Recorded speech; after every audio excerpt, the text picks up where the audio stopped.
आज 18 मे रोजी मुंबईसह ठाणे पालघर या भागात हवामान विभागाने पावसाचा इशारा दिला आहे।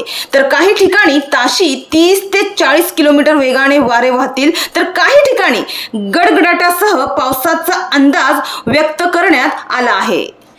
हवामान विभागाने दिलेल्या अंदाजानुसार पुढील 2 दिवस राज्यात म्हणजेच महाराष्ट्रात वादळी पावसाचा इशारा देण्यात आला असून विदर्भ, मराठवाडा, खानदेश, मध्य महाराष्ट्र आणि कोकणात वादळी पावसाचा इशारा हवामान विभागाने दिला आहे।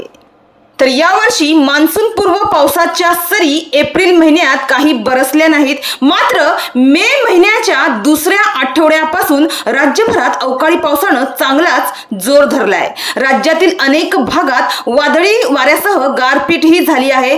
तर यंदा मान्सूनचेही लवकरच आगमन होणार असल्याचा अंदाज हवामान विभागाने स्पष्ट केला आहे। तर आज रविवारी मुंबईसह ठाणे पालघर या भागात ढगांच्या गडगडाटासह पावसाचा अंदाज व्यक्त करण्यात आला आहे। मुंबईसह राज्यातील इतरही भागात पावसाचा इशारा देण्यात आला आहे।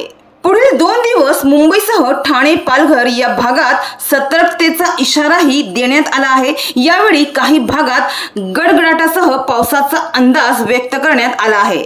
तर मुंबईत शनिवारी सकाळपासून पावसाने हजेरी लावली होती। वांद्रे, अंधेरी, बोरिवली, खार आणि गोरेगाव या परिसरात सकाळपासूनच हलक्या सरी शनिवारी बरसल्या होत्या। तर आज रविवारी मुंबईसह ठाणे पालघर या भागात सतर्कतेचा इशारा देण्यात आला आहे। या कालावधीत ताशी 30 ते 40 किलोमीटर वेगाने वारे वाहतील, तर काही ठिकाणी ढगांच्या गडगडाटासह पावसाचा अंदाज व्यक्त करण्यात आला आहे। तर पुढील 2 दिवस राज्यात वादळी पावसाचा इशारा कायम आहे। विदर्भ, मराठवाडा, खानदेश, मध्य महाराष्ट्र आणि कोकणात वादळी पावसाचा इशारा हवामान विभागाने दिला आहे।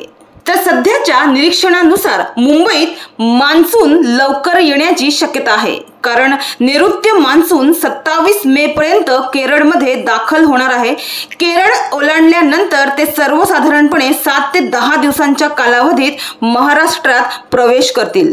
त्यामुळे मुंबईत 11 जून पर्यंत मान्सूनचं आगमन होईल असा अंदाज आहे।